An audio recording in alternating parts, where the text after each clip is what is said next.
You know, I talk bad about some teams, but it just feels mean talking trash about the Charlotte Hornets. It's like making fun of Dr. Fauci's first pitch.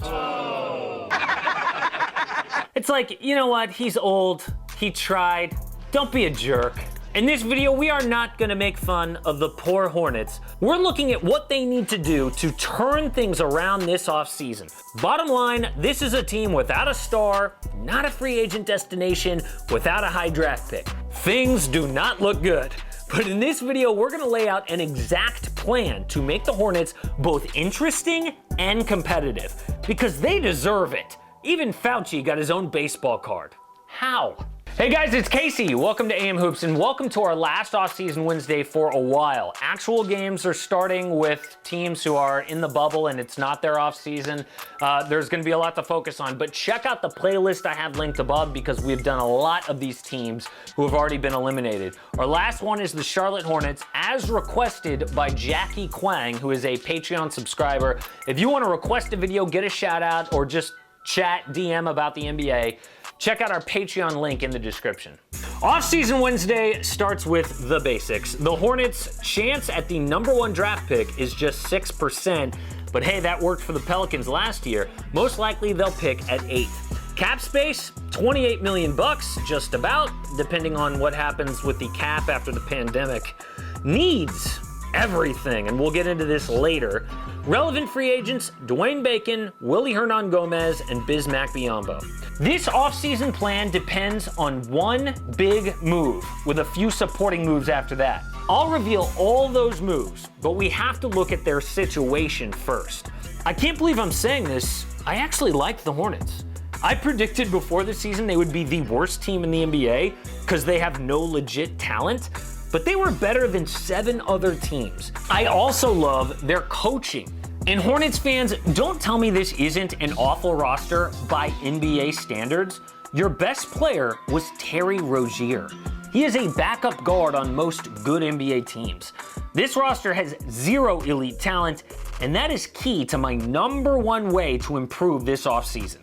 The #1 thing that GM Mitch Kupchak needs to do to turn things around is trade up in the draft. There is no other team that has a bigger reason to trade up. Think about it. Charlotte has no star, they have a young building team, so another young player would be great, and they're not a free agent destination. They have to build through the draft. And a big reason they should do it now, it won't cost that much to trade up. It's the perfect year to do it. So let's break down how much that would cost to trade up and who they should take. Again, they need everything, even point guard. Neither Devonte Graham or Terry Rozier is good enough to be the future at that position. They're both undersized, while I admit very talented. Their ceiling, though, is limited. The Hornets should trade up to #1, and they should take LaMelo Ball, not James Wiseman. I've seen Wiseman at #1 for Charlotte, but here's why I hate that idea. There was limited film on Wiseman in college, and taking a big man that high has been a horrible decision lately. DeAndre Ayton and Marvin Bagley, then Luka Doncic? Remember Jahlil Okafor at #3 a few years back? LaMelo is less of a wild card and more of a 2020 basketball player. The Hornets were the slowest team in the league last year. He would improve that. They were the 2nd worst transition team. Have you seen this kid run a fast break? He is not great at defense, which the Hornets need, I admit. Last week I said the Timberwolves shouldn't draft LaMelo because of defense, but these two teams are on different timelines. I mean, the Wolves need to be a playoff team now. The Hornets can afford to let him develop. He's super young, he's got the tools, and I believe he will develop defensively. But the biggest reason they should move up is they don't have to pay up. The latest reports say that NBA GMs hate this draft. This isn't like moving up last year with Zion or Ja up at the top. Charlotte doesn't have to sell their future. I think a fair trade is this. The #1 overall pick team gets Charlotte's likely pick at #8, their first-round pick in 2022, and Nicholas Batum for the #1 overall pick in that team's worst contract. Nick Batum's big, fat, expiring contract is Charlotte's biggest tool to improve. He will opt into that $27 million bucks, and the Hornets can trade that for another bad contract for multiple years on it.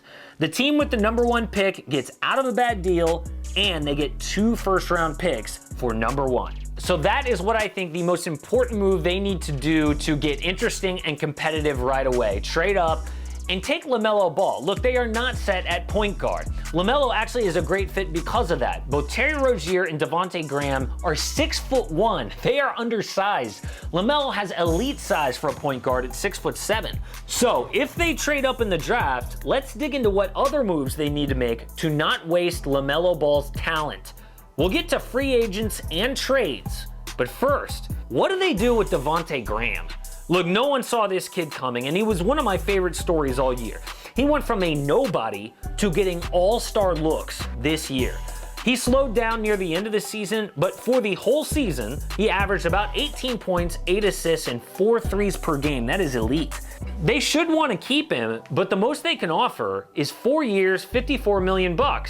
I think they will offer that this offseason, but Devonte should absolutely turn that deal down. If he keeps playing like this, he will get a lot more as an unrestricted free agent in 2021. There will be other big-name free agents that offseason, but some teams will swing and miss on them, and they'll have plenty of money to give Devonte. I think eventually Devonte Graham will leave this team as a free agent, and I would love to see a Rozier and LaMelo Ball backcourt. Second, what to do with Malik Monk? He is also extension eligible, and before this season I would have said no way, let the kid walk, way overhyped. But he finally at least somewhat redeemed himself. This year, Malik looked like the scorer that we were told he would be. He averaged about 17 points per game off the bench. If they can get him for around $10 million per year, I think that is perfect for a guy with that kind of production. Yes, they should extend and keep Malik Monk. Now let's get to free agency, and the first guy on their list should be Montrezl Harrell. He fits their center needs perfectly. The Hornets are one of the worst defensive rebounding teams. Trez grabs 34% of contested defensive boards, 12th best in the league. He's a good rim protector. They're one of the worst in that category too. I think he would agree to a 4-year, $100 million deal, or even less. There's the pandemic effect, and the fact that he is from North Carolina. Getting Trez should be their #1 priority in free agency. You go ahead and draft LaMelo Ball and not Wiseman because Trez is a free agent and your center of the future. The second target in free agency is Christian Wood.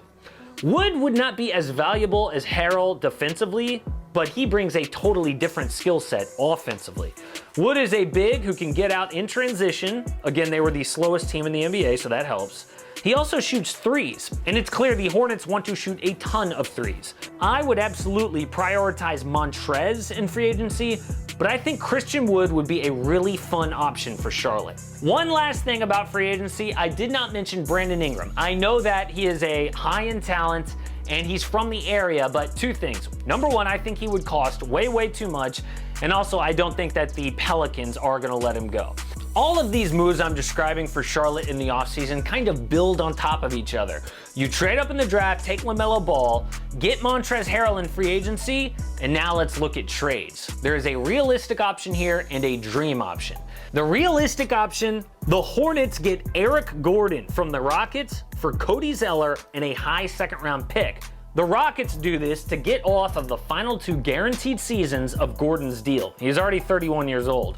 Cody Zeller comes off the bench for them and plays whenever Russell Westbrook sits. Eric Gordon fits what Charlotte needs to be competitive. He is a very good shooter, which again they love, and he is a more than decent perimeter defender. But the dream trade for the Hornets this offseason is getting Rudy Gobert for Nick Batum and 2 first-round picks. Gobert fixes all of their center-related needs and then some at an elite level too. He is an All-NBA, All-Star, 2-time Defensive Player of the Year because of rim protection, rebounding, and above-average offense. And speaking of offense, dude wants more looks in Utah. Gobert has complained recently about being frustrated with the Jazz offense. Of course, that combined with the coronavirus drama with Donovan Mitchell means this is a perfect time for Charlotte to take advantage and get high-end talent. Now, you could easily dismiss the Hornets as a boring team without much of a direction, but actually when you look deeper, they have a lot of tools to have an exciting offseason. If they use them right, they could be both interesting and competitive real quick. Support AM Hoops and click subscribe. Don't miss a daily NBA video.